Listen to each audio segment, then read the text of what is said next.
नमस्कार, स्वागत है कौटिल्य बलरामपुर के ऑफिशियल यूट्यूब चैनल पर।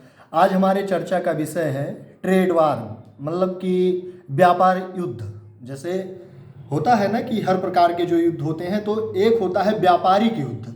ये क्या होता है, पहले हम इसके बारे में थोड़ा पृष्ठभूमि समझ लेते हैं, फिर उसके बाद में इसके ऊपर पूरा चर्चा करेंगे जितना डिटेल में हो सकेगा। चलिए समझते हैं कि इसकी भूमिका कैसे बन रही है। अमेरिका में चुनाव होता है और दूसरी बार ट्रंप जीतकर व्हाइट हाउस में आते हैं। अब होता क्या है कि जब से वो इस बार चुनाव जीतकर आए हैं, तब से वो अलग अलग मतलब ऐसे नियम निकाले जा रहे हैं कि वो किसी के लिए अच्छे हैं। तो होता है कोई भी अगर नियम आता है तो किसी के लिए अच्छा होता है, किसी के लिए बुरा होता है। तो उसी प्रकार से जैसे टैरिफ किसी के ऊपर लगा दे रहे हैं, कहीं पर क्या कर रहे हैं, WHO से बाहर हो जा रहे हैं, कहीं पर गाजा में अपना अलग प्लान चला रहे हैं, रसिया यूक्रेन के वार में कूद रहे हैं। हर जगह पर वो अलग अलग कारनामे कर रहे हैं, और कारनामे ये जो कर रहे हैं इनका उनका मतलब मेन मोटिव यही है कि जैसे जब वो प्रचार कर रहे थे तो एक शब्द बोले थे मेगा, माने कि मेक अमेरिका ग्रेट अगेन। एक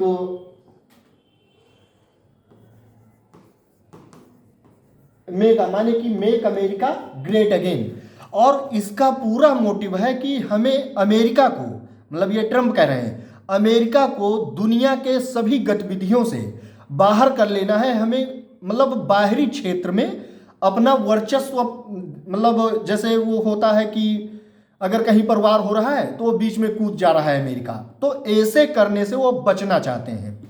तो ऐसे मतलब कई ऐसे उनके मतलब नियम निकाले हैं नए नए, जिससे वो अपने आप को बाहर खींच रहे हैं। तो उसी में से एक हिस्सा है ट्रेड वार, माने कि व्यापारिक युद्ध। अब इस पर चलते हैं कि ये होता क्या है व्यापारिक युद्ध, फिर उसके बाद में देखते हैं। जैसे इसको ये जो लिखा है पूरा परिभाषा, ये बाद में आप लोग पढ़ सकते हैं, लेकिन आसान भाषा में आप ऐसे समझ सकते हैं कि अगर इंडिया एल्यूमिनियम अपना, मतलब इंडिया एल्यूमिनियम का उत्पादन करता है, किसी भी चीज़ का उत्पादन करता है, लेकिन हम एक उदाहरण ले रहे हैं, एल्यूमिनियम अपना वो अमेरिका में बेचना चाहता है और अमेरिका को भी ज़रूरत है। तो अगर इंडिया में वो 100 रुपये का है, इंडिया में वो 100 रुपये का एल्यूमिनियम है और अमेरिका में वो पहुंचते पहुंचते 120 रुपये का हो जा रहा है, तो इसका मतलब जो 20% है ये टैरिफ लगाया गया है किसके द्वारा, अमेरिका के द्वारा। और ये भारत का उत्पाद है, भारत के उत्पाद पर 20% टैरिफ लगा देने से ये अमेरिका में 120 का बिक रहा है। ये तो साधारण सी बात हुई, लेकिन ये फिर टैरिफ वाली समस्या कहां पर आ जाती है। ये 20% न लगा करके इसको लगा दिया जाए 50%, तब क्या होगा कि ये 150 का बिकने लगेगा कहां पर, अमेरिका में। अब समस्या यहीं पर उत्पन्न होती है। ऐसा तो है नहीं कि सिर्फ भारत ही एल्यूमिनियम का उत्पादन कर रहा है, और भी देश उत्पादन कर रहे हैं।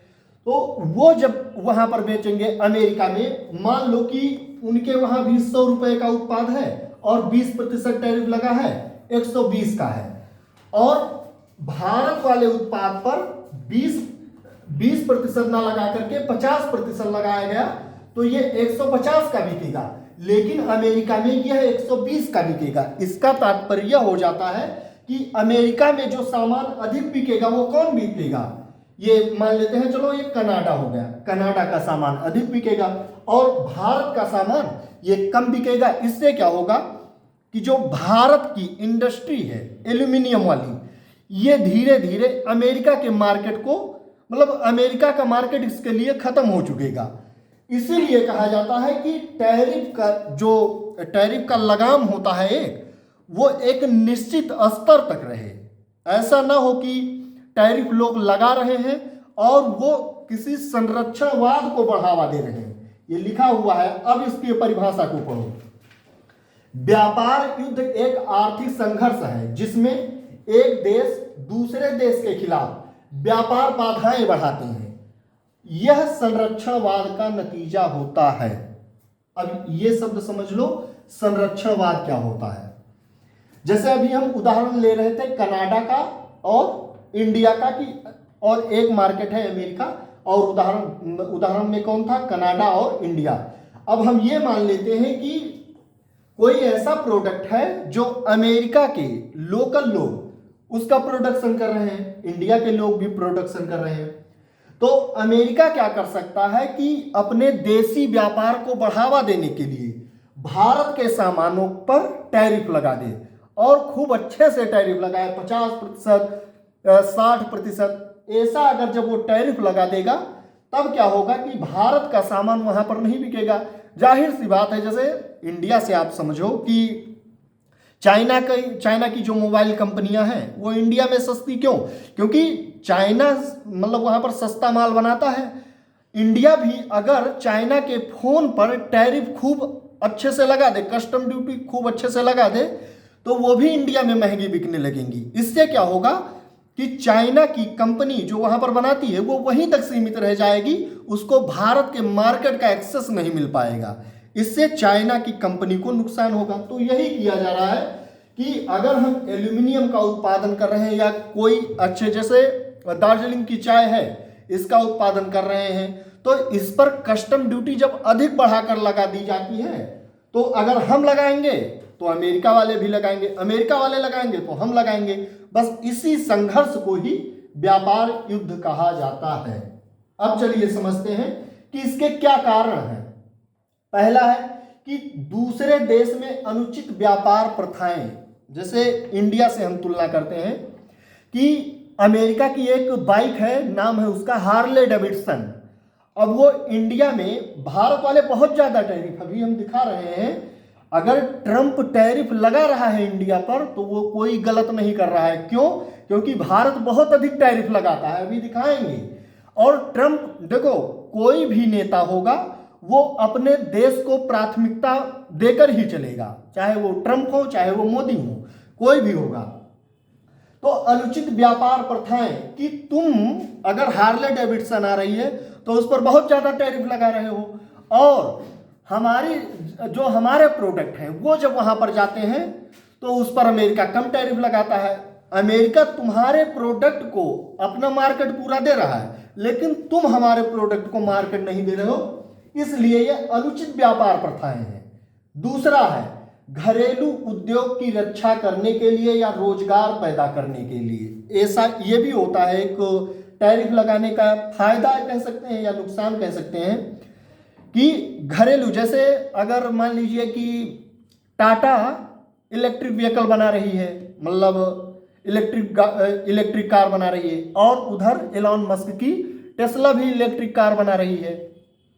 अब हम क्या करें कि एलॉन मस्क के जो कार हैं उन पर बहुत ज़्यादा टैरिफ लगा दें, और जब हम बहुत ज़्यादा या बहुत अधिक टैरिफ लगा देंगे तो इंडिया के मार्केट को पाएंगे ही नहीं, और जब इंडिया के मार्केट को नहीं पाएंगे तो उनकी कार बिकेगी नहीं। तो इससे क्या होगा, सिर्फ टाटा की कार बिकेगी। तो इसीलिए लिखा होगा कि घरेलू उद्योगों की रक्षा करने के लिए या रोजगार पैदा। और इससे क्या होगा, जब टाटा की कंपनी इलॉन मस्क की कंपनी टेस्ला इंडिया में नहीं आएगी तो और टाटा की कंपनी की बढ़ोतरी होगी तो रोजगार भी पैदा होगा। दूसरा है मुक्त व्यापार के फायदों की गलतफहमी जो होती है कि फ्री ट्रेड एग्रीमेंट अलग अलग देशों से कर लिया जाता है और फिर उसमें तालमेल नहीं हो पाता है, इसलिए भी समस्या होती है, वो भी एक कारण है। नतीजों को देख लेते हैं कि व्यापार युद्ध के जो नतीजे हैं वो होते क्या क्या हैं। दोनों देशों के उपभोक्ता और कारोबारियों को नुकसान होता है, क्योंकि आप लोगों को पता होगा कि अर्थव्यवस्था मतलब कम समय के लिए झटका को बर्दाश्त नहीं कर पाता है कि तुम नए नए नियम लगाओ, और नियम लगाओगे तो क्या होगा कि प्रोडक्शन में तकलीफ होगी, और प्रोडक्शन कम होगा तो आर्थिक कहीं ना कहीं, और प्रोडक्शन कौन करता है, इंडिया के व्यापारी, अमेरिका के व्यापारी, तो दोनों लोगों को नुकसान होगा, दोनों देशों की अर्थव्यवस्थाओं को नुकसान होगा। हाँ, इस शब्द को समझना, दोनों देशों की अर्थव्यवस्थाओं को नुकसान होगा। कम समय के लिए हो सकता है कि जो टैरिफ लगा रहे हैं उनकी घरेलू इंडस्ट्री वो ग्रो कर जाए, इकोनॉमी ग्रो कर जाए, लेकिन इन द एंड आप देखेंगे कि वो समय बढ़ते बढ़ते अर्थव्यवस्था को नुकसान ही होगा। दूसरा है व्यापार युद्ध में इस्तेमाल की जाने वाली रणनीतियां, माने कि कौन कौन सी? टैरिफ, आयातित वस्तुओं पर शुल्क लगाना, आयात कोटा तय करना, घरेलू सब्सिडी देना, मुद्रा अवमूल्यन करना, मतलब वो जो करेंसी डिवैल्यूएशन होता है, ये अलग एक टॉपिक है, ये कभी चर्चा कर लेंगे। प्रतिबंध लगाना। आज जो चर्चा का विषय है वो टैरिफ है, क्योंकि अभी आप लोगों को भी पता होगा कि मोदी इस टाइम पर अमेरिका में ही है और जो मेन मुद्दा है वहां पर बात करने का वो टैरिफ ही है। आज उस पर बात किया भी जाएगा, आज माने कि 14 फरवरी को। हाँ, अगला देख लेते हैं टैरिफ का इतिहास। ये मतलब ऐसे समझ लेते हैं कि जो 1789 में जिस प्रकार का टैरिफ लगाया जाता था उस प्रकार का टैरिफ आज नहीं है। तो इसको बस जानने के लिए, जानकारी के लिए आप पढ़ लीजिएगा कि ये टैरिफ होता क्या था, कब लगाया गया था, इसको पढ़ लेना। लेकिन ये आज के टैरिफ से बिल्कुल अलग है। हाँ, अब देखते हैं कि ट्रंप है, ये टैरिफ लगाने पर इतने आमादा क्यों है। टैरिफ भाई कोई क्यों लगाएगा? आप ऐसे समझो कि जैसे दो देश का हम उदाहरण ले रहे थे, उसी प्रकार से व्यापार घाटा अमेरिका का बहुत अधिक हो चुका है, इसीलिए वो टैरिफ लगाने पर तुले हुए हैं। लिखा है ट्रंप के टैरिफ को लेकर आक्रामक होने की सबसे बड़ी वजह अमेरिका का व्यापार घाटा कम करना है। अमेरिका का व्यापार घाटा बहुत अधिक है, सभी देशों के साथ उसका लगभग व्यापार घाटा बहुत अधिक चल रहा है। अमेरिकी कंपनियों की भलाई और दुनिया भर के देशों से व्यापार असंतुलन को ठीक करने के लिए ट्रंप ये कदम उठा रहे हैं। अब देख लेते हैं कि उनका व्यापार घाटा किस प्रकार का है और किन देशों के साथ। आप 2023 के आंकड़ों को देखिए। अमेरिका को चीन से 30.2%, मैक्सिको से 19%, कनाडा से 14.5% व्यापार घाटा हुआ है। कुल मिलाकर ये तीनों देश 2023 में अमेरिका के 670 अरब डॉलर यानी करीब 40 लाख करोड़ रुपए के व्यापार घाटे के लिए जिम्मेदार है। सिर्फ कौन? इन्हीं तीनों देशों को मिला लिया जाए। आप ये मानकर अभी एक आंकड़ा और दिखा रहे हैं। यही वजह है कि ट्रंप ने सबसे पहले इन्हीं देशों पर टैरिफ लगाया है। आप लोगों ने सुना होगा कि ट्रंप ने टैरिफ लगाया है, सबसे पहले इन्हीं देशों के साथ लगाया था और ये लगभग 2 फरवरी की चर्चा है। मतलब एक एडिटोरियल छपा था, उसी में बताया गया था कि सबसे पहले इन्हीं तीनों देशों पर टैरिफ लगाया गया था। हाँ, अगला देखते हैं। अब ये देखो, आप ये द हिंदू का मतलब ये पेपर है और ये उसी का कटिंग है। लिखा है इंडिया इन ट्रेड डेफिसिट, मतलब व्यापार घाटा, with 9 out of 10 trading partner. जो भारत के 10 सबसे बड़े व्यापारिक सहयोगी हैं उसमें से 9 देशों के साथ भारत का व्यापार घाटा रहता है। लेकिन अमेरिका ही एक इकलौता देश है जिसके साथ हो क्या रहा है कि सरप्लस है, व्यापार सरप्लस है। मतलब ट्रेड सरप्लस जिसको कहते हैं, वो व्यापार घाटा नहीं है, वो व्यापार लाभ है एक प्रकार का। तो ये दिखाने का मकसद है ये है कि भारत जब अमेरिका से व्यापार करता है तब तो इसका प्रॉफिट हो रहा है। और अमेरिका, अब अमेरिका के संदर्भ में देखो, अन्य देशों के साथ जैसे चीन और ये जो दिखा रहे थे उनके साथ कर रहा है, उसका घाटा ही हो रहा है। तो इसका मतलब ऐसे समझ सकते हैं कि अगर जब भारत 10 देशों में से 9 के साथ घाटा रह रहा है, अगर यह भी तुम्हारे साथ में सरप्लस में है तो अमेरिका की स्थिति अच्छी नहीं है। ये देख लो, India has a trade surplus कितना, 36 बिलियन डॉलर। किसके साथ में? यूएस के साथ में। और ये कब का है? 2023-24 का।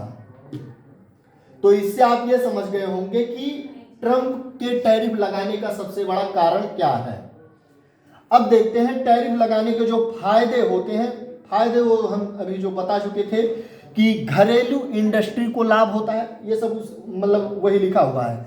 रेवेन्यू शॉर्ट टर्म में मतलब छोटे समय के लिए तो मिल जाता है, लेकिन वो बड़े समय के लिए हानिकारक होता है।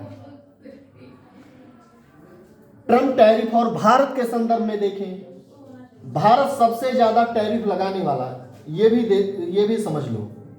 इतना टैरिफ ना तो कनाडा लगाता है, ना तो चाइना, ना तो मैक्सिको अमेरिका के उत्पादों पर। सबसे ज्यादा अगर कोई टैरिफ लगाता है तो वो है कौन है? भारत शामिल रहा है। इंडियन मतलब 1990 से 91 तक औसत टैरिफ 125% तक है। उदारीकरण के बाद ये थोड़ा कम हुआ। भारत का एवरेज टैरिफ आज के समय पर 11.66% है। कब? ये आंकड़ा कब का है? 2024 का। दोबारा राष्ट्रपति बने, जैसे वो हार्ले डेविडसन और टेस्ला कार वाला है, वो सब उदाहरण के साथ में आप ऐसे समझ सकते हैं कि जो इस टाइम पर भारत का एवरेज टैरिफ है किसके साथ में? यूएस के साथ में, वो 10.65% है।